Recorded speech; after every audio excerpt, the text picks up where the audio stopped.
The RBA Governor. Bridges had to be bigger, longer and stronger. As a country, we've been up to the task. It's clear, though, that we will face some difficult days ahead. But Australians should take reassurance from the fact that all arms of public policy are pulling together. We're all working to make sure that the Australian economy will get through this difficult period and that we'll be well placed for the recovery on the other side. Today, I'd like to provide an update on the Reserve Bank's economic outlook and also an update on the implementation of the Reserve Bank's policy package announced a month ago. I'm going to start off with the economic outlook. As you would know, economic forecasting is difficult at the best of times.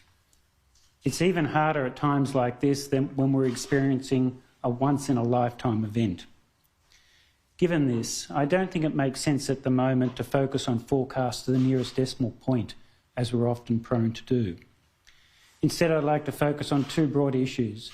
The first is the immediate outlook for the economy, and the second is the speed and nature of the economic recovery.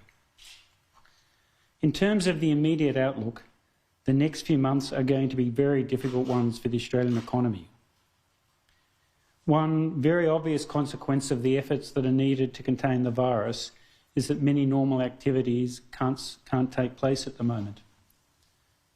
This means that for as long as the various restrictions are in place, we don't have the jobs and we don't have the incomes that come from these normal activities. And on top of this, at the moment, there is a high level of uncertainty about the future, which means that many households and businesses are holding back on their spending and investment. So the result of both the restrictions and this uncertainty is that over the first half of 2020, we are likely to experience the biggest contraction in national output and national income that we've witnessed since the 1930s. Putting precise numbers on the magnitude of this contraction is difficult, but our current thinking is along the following lines. National output is likely to fall by around 10% over the first half of 2020, with most of this decline occurring in the June quarter. Total hours worked in Australia are likely to decline by around 20% over the first half of the year, which is a staggeringly large number. The unemployment rate is likely to be around 10% by June, although I'm hopeful that it might be lower than this if businesses are able to retain their employees on lower hours. The unemployment rate would have certainly been much higher than this without the government's JobKeeper program. These are all very large numbers and ones that were inconceivable just a month or two ago. They speak to the immense challenge that our society faces in containing the virus. In terms of inflation, we're also expecting a significant decline in the June quarter. The large fall in oil prices, combined with the introduction of free childcare and the deferral or reduction in some price increases, means that it's quite likely that year-ended headline inflation will turn negative in the June quarter. If so, this would be the first time since the early 1960s where the price level has fallen over a full year. In underlying terms, though, we expect inflation to remain positive. As the economic data roll in over the coming months, they will present a very sobering picture of the state of our economy. There will be many reports of record declines in economic statistics. As Australians digest this economic news, I would ask that we keep in mind that this period will pass and that a bridge has been built to get us to the other side. With the help of that bridge, we will recover and the economy will once again grow strongly. That bridge has been partly built with the help of Australia's strong balance sheets, in particular the strong balance sheets of our governments, our private banks and of the Reserve Bank. Australia's long record of responsible fiscal policy has allowed governments to use their balance sheets to help smooth out the income shock and to offer protection to those most affected. In doing so, our governments are making a major difference. The strong balance sheets of our banks are also helping. By offering repayment deferrals, our banks are rightly acting as shock absorbers and helping the economy get through this difficult period. And as I'll speak about in a few minutes, the Reserve Bank itself is using our balance sheet to help keep funding costs low and credit available to both businesses and households.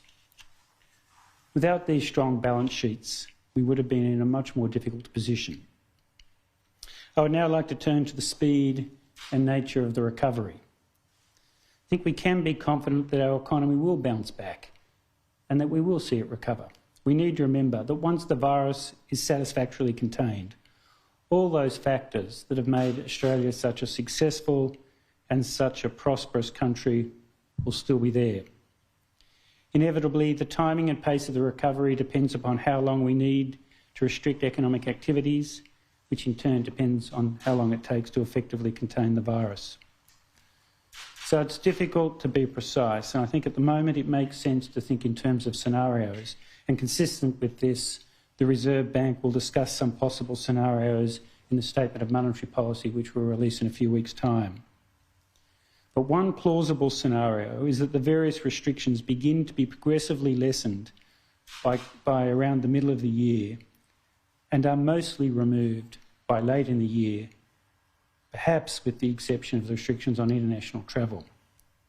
Under this scenario, we'd expect the economy to begin its bounce back in the September quarter and for that bounce back to strengthen from there. If this is how things play out, the economy could be expected to grow very strongly next year, with GDP growth of perhaps 6 or 7% after a fall of around 6% this year.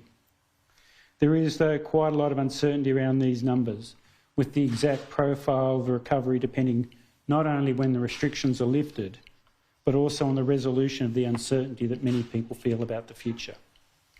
I think it's harder still to make forecasts about the unemployment rate, given the uncertainty about how many employees will remain attached to their firm and whether people who are stood down will be looking for employment and thus counted as unemployed. But it is likely that the unemployment rate will remain above 6% over the next couple of years. And with many firms delaying or cancelling wage increases, year-ended wage growth is expected to decline to below 2% before gradually picking up. And in underlying terms, inflation is expected to remain below 2% over the next couple of years and to reach 1% later this year. Of course, there are other scenarios as well. On the optimistic side, the restrictions could be lifted more quickly with the virus being contained. In that case, a stronger recovery could be expected, particularly in light of the very strong monetary and fiscal stimulus that's been put in place. On the other hand, though, if the restrictions stay in place longer or they have to be reimposed, the recovery will be delayed and it will be interrupted. In that case, the loss of incomes and jobs could be even more pronounced than the scenario that I've outlined today. But whatever the timing of the recovery, when it does come, we should not be expecting that we'll return quickly to business as usual. Rather, the twin health and economic emergencies that we're experiencing right now will cast a shadow over our economy for some time to come. It's highly probable that the severe shocks we're now experiencing will change the mindsets of some people and of some businesses. Even when the restrictions are lifted, it's probable that some of the precautionary behaviour that we're seeing at the moment will persist. And in the months ahead, we are likely to lose some businesses despite best efforts, and some of those businesses will not reopen. There will also be a higher level of debt, and many households might reevaluate the risks of having highly leveraged balance sheets. It's also probable that there will be structural changes in the economy. We're all learning to work, shop and travel differently at the moment, and some of these changes will probably stay with us for some time, requiring a rethinking of business models. All this means that the crisis will have reverberations right through the economy for some time to come. The best way of dealing with these reverberations is to reinvigorate the country's growth and productivity agenda. As we look forward to the recovery, there is an opportunity to build on the cooperative spirit that is now serving us so well, to push forward with reforms that would move us out of the shadows that are going to be cast by the crisis.